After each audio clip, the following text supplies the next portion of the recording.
was moving into a new iPhone. I did get back to using the Samsung today. So today is Monday. I still have until Wednesday to use this thing. Here's my overall thoughts of using it today. Now, I did still use the iPhone for a couple very small things, but you know, like FaceTime and stuff like that, because doing that on a Galaxy is, well, not that great. With the Samsung battery life, it's definitely gotten better. It's definitely better than my S20. Now, naturally, this is an S21 Ultra, so this is gonna have a 5,000 milliamp hour battery cell, but battery life is totally outbeating my iPhone right now.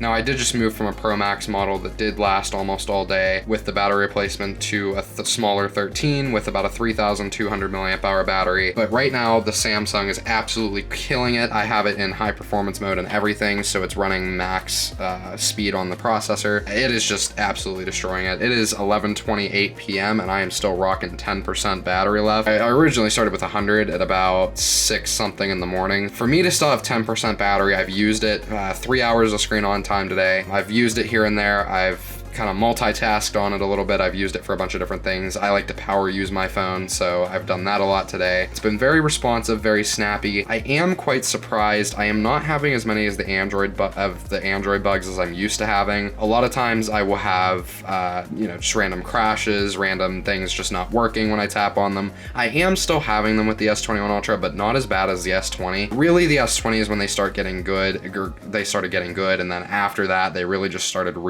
just redoing all their models, their 21 series, 22, 23, and it just seems like it's getting better each and every time, even with optimization like Snapchat and stuff like that. This one still kind of sucks a little bit, but it has definitely gotten better, especially when you're in higher lighting situations. It does look a lot smoother than it did used to before. I will say it is pretty impressive to see what Samsung has done, even though this should have been done a long time ago. But overall, I like it. I am getting used to typing on the different keyboard. I did adjust the keyboard a little bit. I got rid of the numbers at the top since that's what I'm used to with iPhone. But it is getting easier to type on. It is getting easier to use. I still personally think that the iPhone is a lot more optimized and easier to use in terms of switching apps like super frequently, like going between camera, Apple Music, Messages, Discord, Instagram, TikTok, just going between everything at a super fast rate. I still say iPhone, but this will definitely get the job done, and considering you can pick up one of these things for used $300, I think that this is definitely a good idea. You know, if you're looking for, maybe you don't want to buy a camera, but you still want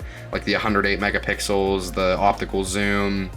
This does have that 10x optical zoom camera. Each camera does support 4K 60, which is definitely an upgrade I've noticed over the S20. My S20 doesn't do that. Only the main sensor can support 4K 60. It's nice to see that we have them on all cameras this time. So even just going from the S20 to the S21, I still say it's a pretty decently big upgrade. I'm pretty happy with it so far. I really don't have too many complaints with it. I still would prefer my iPhone, especially since I'm trapped into the ecosystem with the Apple Watch. I still don't like the Galaxy Watch that much, but I'm trapped into the ecosystem with the Apple Watch, iMessage, FaceTime, MacBook, iPad, that sort of thing. But I will say I do like the improvements that Samsung is making, and this Switch has not been as bad as I thought it was going to be. It is getting a lot faster, and things are just happening a lot snappier. Like I did change the bottom, so it's like my iPhone instead of having the back button, home button, and app switcher button. But I really do like it so far, and I am pretty impressed with the way the camera has been upgraded. It's still not as good as iPhone. It still doesn't have as much software processing as the iPhone models do, but it's definitely getting better. It's definitely decent. It's definitely 3 steps ahead than where it was 3 years ago. They're slowly catching up to like software optimization, things like that. They're slowly catching up, but they definitely are getting there. I did get a chance to use Jacob's Fold 5 as well, and with Snapchat optimization, TikTok optimization,